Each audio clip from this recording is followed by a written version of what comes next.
Ladies and gentlemen, welcome back. It's Thursday afternoon. It's shy of 2 p.m. I wanted to stop out here, take a look at these crops. I got a lot to say right now.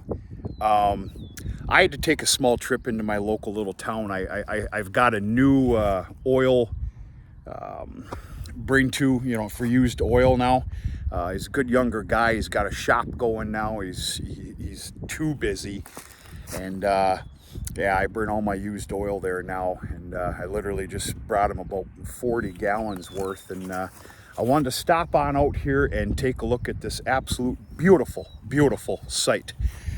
Before I show you this, and of course you can see it behind me,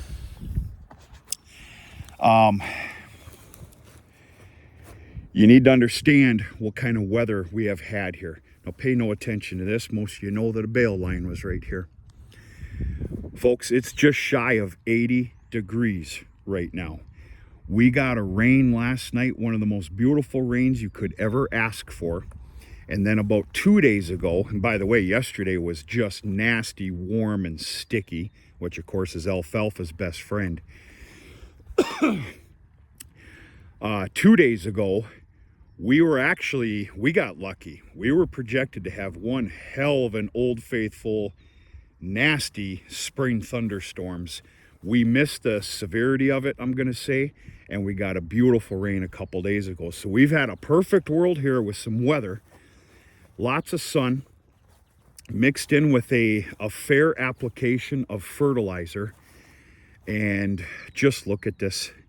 I know there's more beautiful and pure stands out there, but I can't express to you how good this feels. I'm going to share with you some of this information here on this on the length of years of these fields. We're going on year number 6 here. If it's not 6, it's 5, but I'm pretty gosh darn sure it's 6, because I remember working this up in 2016. Dad and I, we worked it all up. We put in a oat crop, or no, it was a barley. I think it was a barley crop, and was one of the last damn nice small grain crops we ever did. Since then, I don't, anyway. And of course, I'm going to use the word underseeded it with alfalfa. This is just mind-boggling. Again, there's pure stands out there, okay? Starting to get a little spotty over here. You know, you're starting to see some grass. But just look at this stuff. Okay, now, I'm going to talk real goofy here for a second. And I know I am. I've never BS'd you. I'm not going to. This field and it's about a 6-acre chunk over by the farm. I put in alfalfa, a certain variety, 2 years ago. It didn't turn out worth a damn, especially when I took the peas and oats crop off of it. And then last year was its first full year, as I'm going to say. It was garbage. Well, take a look at this.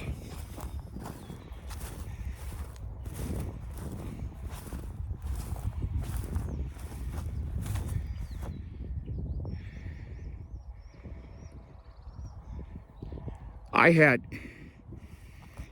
treated this as a pure alfalfa stand as far as my fertilizer application went this spring. But if you recall, on that video I said this is the last year I'm going to treat it like pure alfalfa, because it just turned out to be nasty. Folks, right now, this is looking like it's going to be a cut and wrapped field. I did not intend on that. This was intended to do just a dry crop of round-baled hay. Right now, I'm here to tell you this is getting wrapped.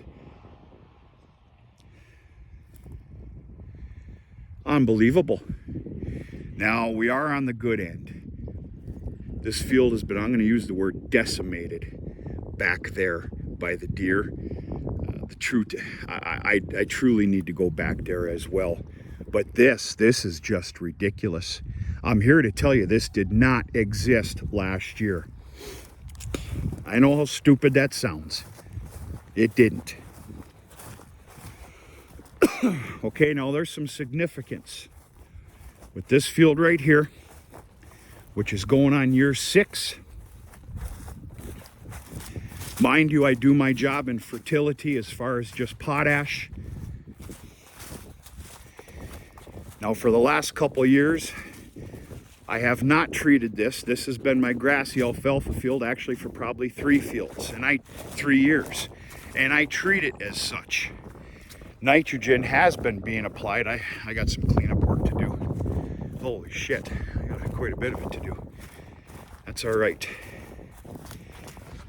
This is a getting ahead day here. We got a very healthy amount of rain last night, but a nice rain. So today is all about the farm, odds and ends. I took out the corn planter. I'm getting that ready. I'm getting the disc ready and a bunch of other stuff that I can't do when I'm running. Look at this shit here. Excuse my language. Folks, I believe this is year number 9. It's guaranteed 8, if not 9. Paperwork would prove that answer. If I had $1 on me, I'd bet this is year 9. Now, this is being treated as dry haymaking here, period, end of story. But just look at this. And I know words are cheap, but the alfalfa is even greater on the east end. I promise you that. Unbelievable. Okay, so this stuff comes with the story. We're just gonna say this is 9 years, that's 6. I did my job. Well, I started saying something a few videos ago about how I'm taking back my words. Sorry, that happens once in a while.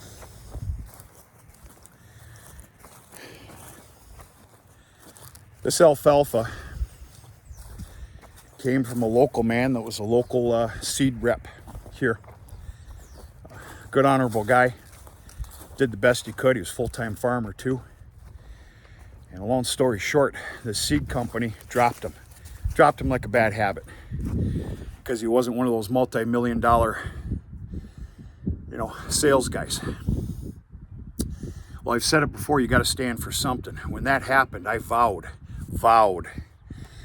never to put any of that seed in the ground again.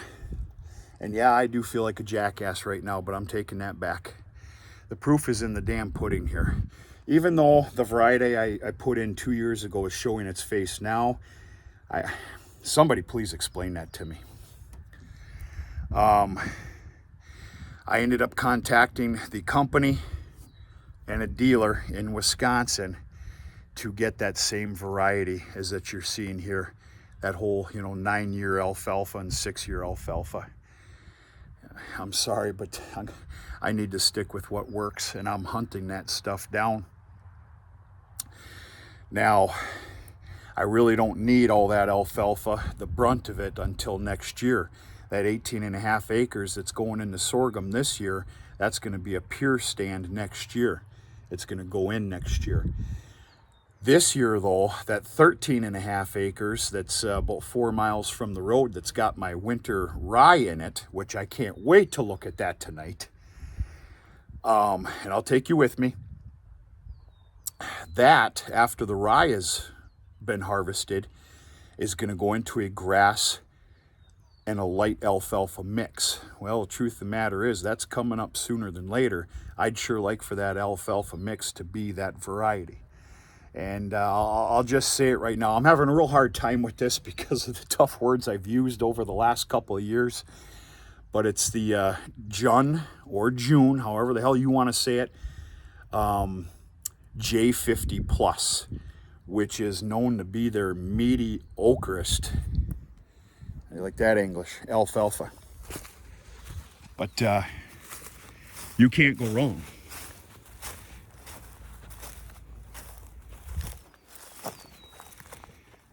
going to tell you something. I screwed up, folks. Bad. I don't know where the hell my head was. And we're going to be okay. I never put any sulfur down with this potash application this spring. I've been pretty faithful on that.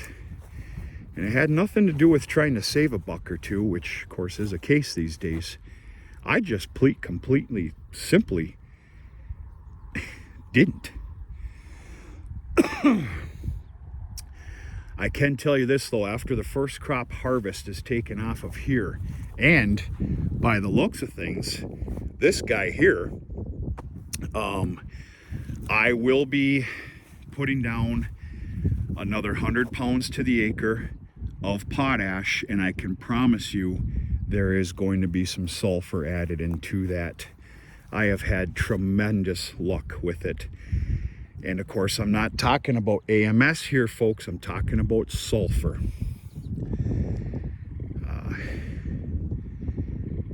It made a world of difference for me. Noticeably different. But yeah, I had to turn the old video on here and kind of show you here. I'm pretty tickled pink. This is fantastic. But you know, we've had the weather for it. Got some clouds rolling in now. It actually feels kind of good. Yesterday was damn near disgusting as far as humidity. What the hell's the date today? 12th of May. But yeah, good stuff. Good stuff. That's it, folks. I got to get my butt back to the farm. I've got 50 odds and ends honeydews to take care of today, being that I'm calling this a stay out of the field rain day. It is for everybody. And catch up on a bunch of stuff that I normally could not have here in the last couple of weeks or better. Like I said, I'm getting that corn planter ready to go. I'm going to haul the disc out, get that ready to go, because as soon as the large garden patch is in condition to do so, which could very well be tomorrow, I am going to disc it up. I can only disc up 75% of it, the 75% west end. But I'm going to go ahead and hurry up and put in an earlier variety of sweet corn in there. And yeah, times are changing here, folks. I sure hope everybody's doing okay. It is Thursday too. We go on that little ride for that winter rye patch here this evening. It might be a thirsty Thursday. I'm in a good damn mood. We're gonna talk to you sooner than later.